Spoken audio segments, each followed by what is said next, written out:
Yes and ఇప్పుడు megastar Chiranjeevi గారిని మాట్లాడవలసిందిగా రిక్వెస్ట్ చేస్తున్నాము సార్.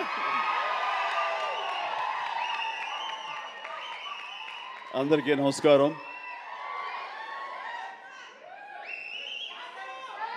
కొన్ని ఫంక్షన్స్కి రావటానికి ఎంతో ఉత్సాహంగా ఉంటుంది. వాళ్ళు పెద్దవాళ్ళ చిన్నవాళ్ళ ఎలాంటి వాళ్ళని నేను చూడనది. ప్రేమతో పిలిస్తే కనుక ఎస్ వస్తున్నానే అంటుంది. నాకు ప్రేమ కావాలి, అభిమానం కావాలి. అలాంటిది ఇక్కడ అభిమానం నాకు చాలా నిండుగా మెండుగా లభిస్తుండటంలో చూస్తున్నారుగా.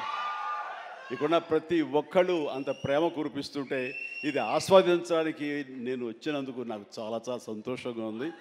అండ్ ఈ రోజున మీతో పాటు ఇలా షేర్ చేసుకోవటం అండ్ ఇక్కడ మీరు ఇంత ఉత్సాహంగా వచ్చి ఈ ఫంక్షన్ని ఇంత వైబ్రెంట్గా ఇంత ఉత్సాహంగా ఇది జరగడానికి కారణమైనటువంటి మీ అందరికీ కూడా నా మనస్ఫూర్తిగా నా సంతోషాన్ని అభినందనలు తెలియజేస్తున్నాను. మొన్న పాండమిక్ కోవిడ్ సమయంలో అది ప్రపంచంలో చాలా వ్యవస్థల్ని చాలా రంగాల్ని అతలాకుతలం చేసింది, కన్ఫ్యూజ్లో పెట్టేసింది, భవిష్యత్ ఏమిటో తెలియని అగమ్య గోచరంలో పెట్టింది. అలాంటి పరిస్థితిలో సినిమా రంగం కూడా ఏమైపోతుంది అనే ఒక డోలాయమాన పరిస్థితిలో ఉన్నప్పుడు చూస్తే నిజంగానే అందరూ ఓటీటీలకి అలవాటు పడిపోయారు. అది భాషలకు సంబంధం లేకుండా ఏ భాషా చిత్రాలు సరే చూసి వాళ్ళకి ఎక్స్పోజర్ చాలా ఎక్కువ వచ్చేసింది. ఇలాంటి వాళ్ళకి ఏ సినిమాలు తీసి మనం సాటిస్ఫై చేయగలం, ఇలాంటి వాళ్ళని మనం సంతృప్తి పరచగలమా అనేది ఎప్పుడూ ఒక రకంగా మీమాంసలు ఉంటుండేవాడు. ఆ తర్వాత అలవాటైపోయి జనాలు ఇళ్లలో ఓటీటీలో సినిమాలు చూడటం అలవాటైన తర్వాత వాళ్ళని థియేటర్కి రప్పించడం చాలా కష్టమండి. అన్లెస్ అది ఏదైనా ఈవెంట్ ఫిల్మ్స్ కానీ, బిగ్ హీరో ఫిల్మ్స్ కానీ, హై బడ్జెట్ ఫిల్మ్స్ కానీ థియేటర్లోనే ఆ సినిమా చూడాలి, ఆ ఎక్స్పీరియన్స్ మనం పొందాలి అనుకునే సినిమాలకు తప్ప చిన్న చిత్తగా సినిమాలకి రావడం చాలా కష్టం అన్నప్పుడు ఇదేమి కష్టకాలం మనకి ఇండస్ట్రీకి. ఈ సినిమా ఇండస్ట్రీ ఏమైపోతుంది? ఒక 5-6 పెద్ద సినిమాలను ఆడినంత మాత్రాన అది సినిమా ఇండస్ట్రీ ఓహో అంటూ కాదు. చిన్న సినిమాలు, చితక సినిమాలు, అన్ని సినిమాలు ఇక్కడ ఎంతో ఉత్సాహంగా జరుపుకోవాలి. షూటింగ్లో ఎంతోమందికి ఉపాధి కల్పించాలి, ప్రతి ఒక్కరు కళకళలాడుతూ ఉండాలి. ఆ చిన్న సినిమాలు అవన్నీ ఏవైనా అన్నీ కూడా ఆడాలి, అప్పుడే పరిశ్రమ అలాగా సజావుగా కొనసాగుతుంటుంది అని అనుకునే మాలాంటి వాళ్ళకి అలా కోరిక నాకు ఒక రకమైనటువంటి చిన్న బెరుకు వచ్చింది. ఏ సినిమాలు చేయాలి, ఎలాంటి సినిమాలు చేసి రాణించాలనేది. కానీ అవన్నీ కూడా కరెక్ట్ కాదు. ప్రేక్షకుల్లో ఎప్పుడు తప్పు ఉండదు. ఏదైనా తప్పు ఉండి సినిమాలు ఆడలేదు, రాణించలేదంటే అది ఇదిగో స్టేజ్ మీద మా అందరి తప్పే తప్ప అది ప్రేక్షకుల తప్పు కానే కాదు. అది ఉదాహరణగా ఈ సంవత్సరం 2024లో ఆరంభంలో ఇక్కడ ప్రశాంత్ వర్మ ఉన్నాడు, తను సజ్జా తేజ వీళ్ళు చేసినటువంటి సినిమా హనుమాన్, ఆ సినిమాతో శుభారంభం అయింది. ఆ సినిమాని అనూహ్యంగా లోకల్గా అనుకున్నారు, కానీ ఆంధ్ర తెలుగు సినిమా కాదు, అది ఆల్ ఇండియా సినిమాపై అయిపోయింది. అక్కడి నుంచి ప్రారంభమైనటువంటి ఈ ఆదరణ, చిన్న సినిమాల పట్ల ఆదరణ, చిన్న సినిమాలు అనుకున్నవి, లో బడ్జెట్ అనుకున్నవి తీసిన సినిమాల్ని హై బడ్జెట్ సినిమాల్ని పెద్ద సినిమాలుగా మార్చారు మన తెలుగు ప్రేక్షకులు. అది అందులో దాని తర్వాత వచ్చినటువంటి మన వరుస సినిమాలు, నాకు పేరు వరుస గుర్తు రావట్లేదు, కానీ చాలా సినిమాలు అంటే నీహారిక తీసిన కమిటీ కుర్రవాడు కానివ్వండి, ఆ తర్వాత మన సిద్ధు జొల్లగడ్డ చేసినటువంటి టిల్లు సినిమా కానివ్వండి, ఆ తర్వాత ఆయ్ అనే సినిమా, ఇట్లా ఒకటేంటి చాలా సినిమాలు వరుసగా హిట్ అవుతూ ఒక్క సమ్మర్ మాత్రం అంత మంచి సీజన్ ఈ సినిమాలు లేకుండా చేసుకోవడం అది మన ఒక జాప్యంలో జరిగినటువంటి పొరపాటే తప్ప. ఆ తర్వాత మళ్ళీ చూస్తే కనుక మొన్న దీపావళికి అమరన్ కానీ, కా కానీ, ఆ తర్వాత లక్కీ భాస్కర్ కానీ ఇవన్నీ కూడా ఎంత ఆదరణ పొందినాయి అంటే అది అంతా ఇంత కాదు. వీటి వెనకాల ఎవరు పెద్ద పెద్ద డైరెక్టర్స్ ఎవరు లేరు, పెద్ద పెద్ద యాక్టర్లు ఎవరు లేరు, ఇది కోటాను కోట్లు ఖర్చు పెట్టి తీసినవి కావు. బట్ కంటెంట్ అన్నది ఈ రోజున మన ఆయువు పట్టు. ఆ కంటెంట్ బాగుండాలి, సినిమాల్లో ఎంటర్టైన్మెంట్ పొందగలగాలి, వాళ్ళు ఇవ్వగలగాలి. మనం అది ఆస్వాదించడానికి ఎప్పుడు ప్రేక్షకులు రెడీగా ఉంటారు. అది అందుకనే నేను అంటాను, ఏదైనా సినిమాలు ఆడవు, ఇక ఓటీటీకి అలవాటు పడిపోయారు, థియేటర్స్ రావడం అది కష్టం అనేది మాత్రం అవాస్తవం. ఈ రోజున ఈ మొన్న ఈ సినిమా వరుసలో మన సత్య ఇందులో ఉన్నాడు. సత్య చేసినటువంటి అలాగే మన కీరవాణి గారి అబ్బాయి చేసిన శ్రీ మత్తు వదలరా 2 ఎంత బాగుంది ఆ సినిమా, ఎంత సరదాగా ఉంది, ఆద్యంతో చాలా చాలా బాగుంది. ఇవన్నీ కూడా నేనే ఉత్సాహంగా సినిమాలు 2 సార్లు చూశాను ఆ సినిమా. ఇట్లాగా సినిమా బాగుంటే థియేటర్స్కి వస్తారు, చూస్తారు, వాళ్ళు ఎంటర్టైన్మెంట్ పొందడానికి వాళ్ళు ఎంత డబ్బైనా ఖర్చు పెట్టడానికి రెడీగా ఉన్నారు. అయితే ఆ సినిమా వాళ్ళకి అందేలాగా మనం చాకచక్యంగా తీయాలి, మనం శ్రద్ధాశక్తులతో తీయాలి. ఆ కంటెంట్ని మనం 1-2 సార్లు చెక్ చేసుకుంటే కానీ మనం బయటకు వదలకూడదు. ఎందుకంటే ఈ రోజున దాదాపుగా 125 సినిమాల దాకా ఇంతవరకు రిలీజ్ అయితే అందులో ఆల్మోస్ట్ 20% ఫిల్మ్స్ సూపర్ హిట్ అయినాయి. ఇది మంచి పర్సంటేజ్. అండ్ ఆ రకంగా ఈ రోజున ఈ జీబ్రా మంచి కంటెంట్ తోటి ఉందని అర్థమవుతుంది. ఇది వెరీ గుడ్ ఎంటర్టైన్మెంట్ ఉంది. ఇందులో మంచి స్టార్ కాస్ట్ ఉన్నారు, అందరూ వండర్ఫుల్ యాక్టర్స్ ఉన్నారు. అండ్ టోటల్గా ఇది మంచి ఎంటర్టైన్మెంట్తో పాటు ఒక క్రైమ్ ఎలిమెంట్, ఇప్పుడే విన్నాను ఫ్యామిలీ కూడా ఉంది, ఎమోషన్స్ ఉన్నాయని విన్నాను. ఖచ్చితంగా ఈ జీబ్రా మంచి హిట్. ఇప్పుడే రాశాను అక్కడ, ఈ బొమ్మ సూపర్ హిట్ అని. అవుతుంది. అండ్ ఎందుకంటే ఇందులో నాకు కావలసినటువంటి నా మనుషులు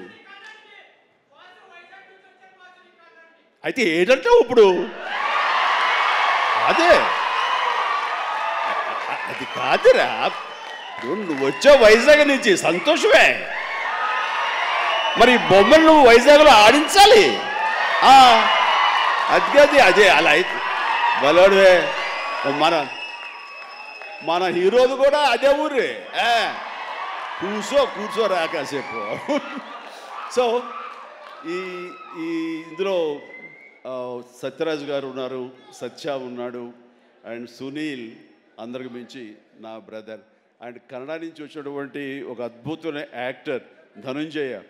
ఆయన గురించి నేను విన్నాను కానీ సినిమాలు చూడటం ఇది చేయలేదు.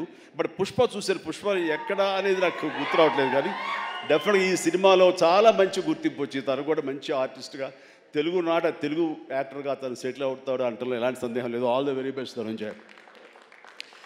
అండ్ ఇక సత్యదేవ్ గురించి ఏం చెప్పను. నాకు 2 తమ్ముళ్ళు ఉంటే కనుక అందులో ఇంకొక తమ్ముడు, 3వ తమ్ముడు సత్యదేవ్. అంతటి ప్రేమని తను చూపించే ప్రేమలో ఎక్కడ కల్మషం ఉండదు. ప్రేమ అందులో నిజాయితీ ఉంటుంది, నిజమైన ఎమోషన్ ఉంటుంది. తను ఇందాక చెప్పినవన్నీ కూడాను అన్నీ సత్యాలు.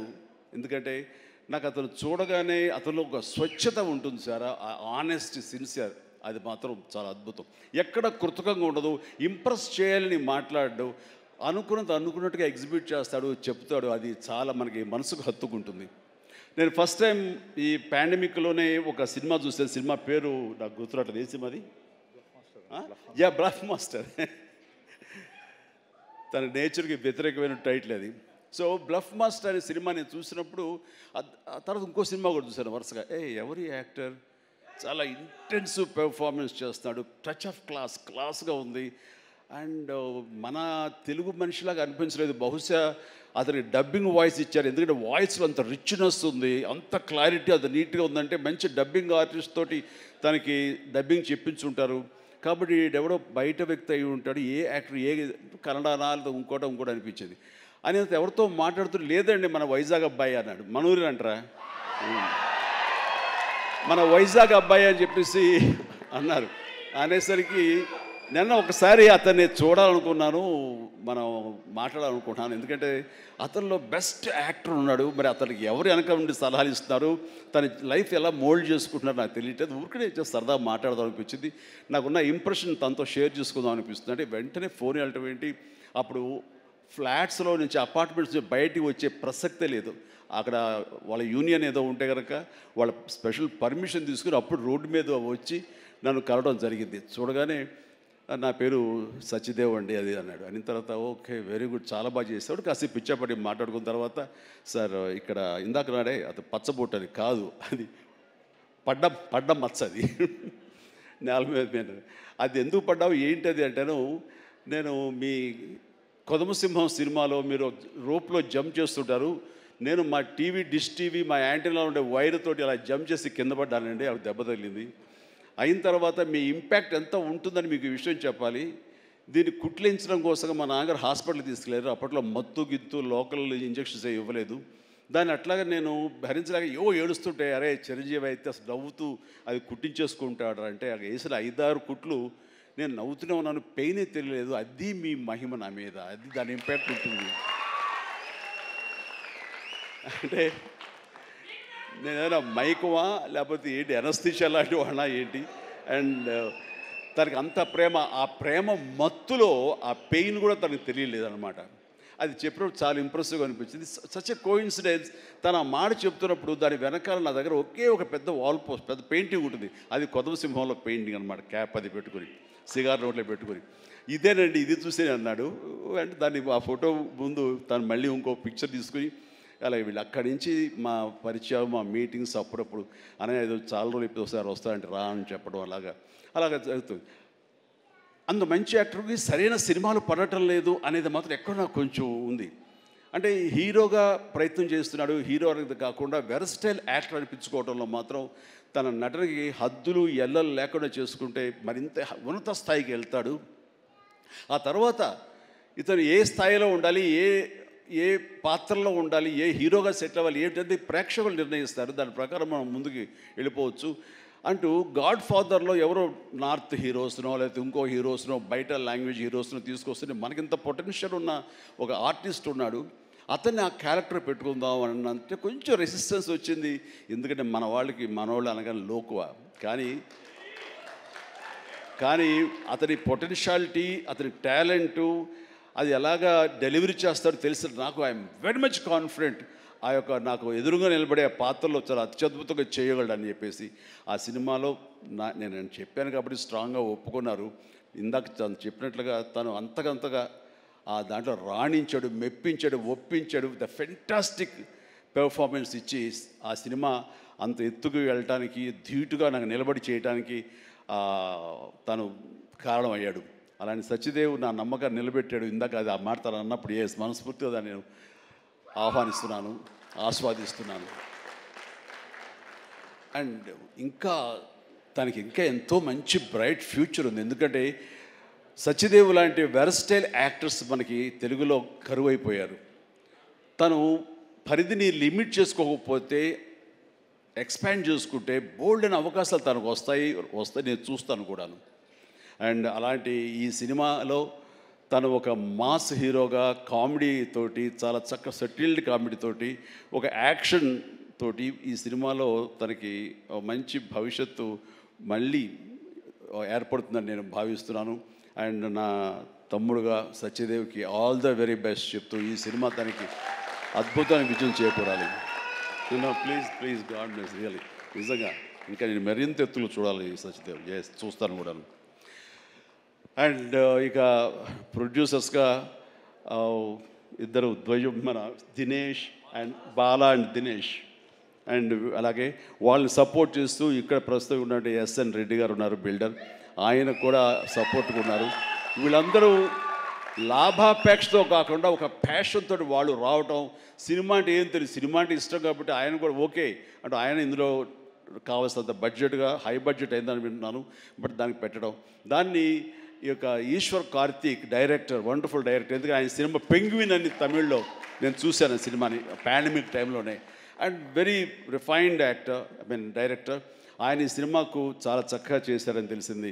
అండ్ డెఫినెట్లీ ఆ టీం అందరికీ కూడా అద్భుతమైనటువంటి విజయం ఈ సినిమా చేకూర్చి వాళ్ళకి మరింత పైకి వెళ్ళడానికి ఎంత దోహదపడుతుందని చెప్పేసి నేను మనస్ఫూర్తిగా విష్ చేస్తున్నాను.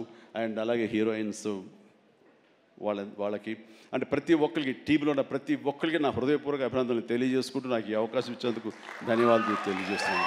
All the very best.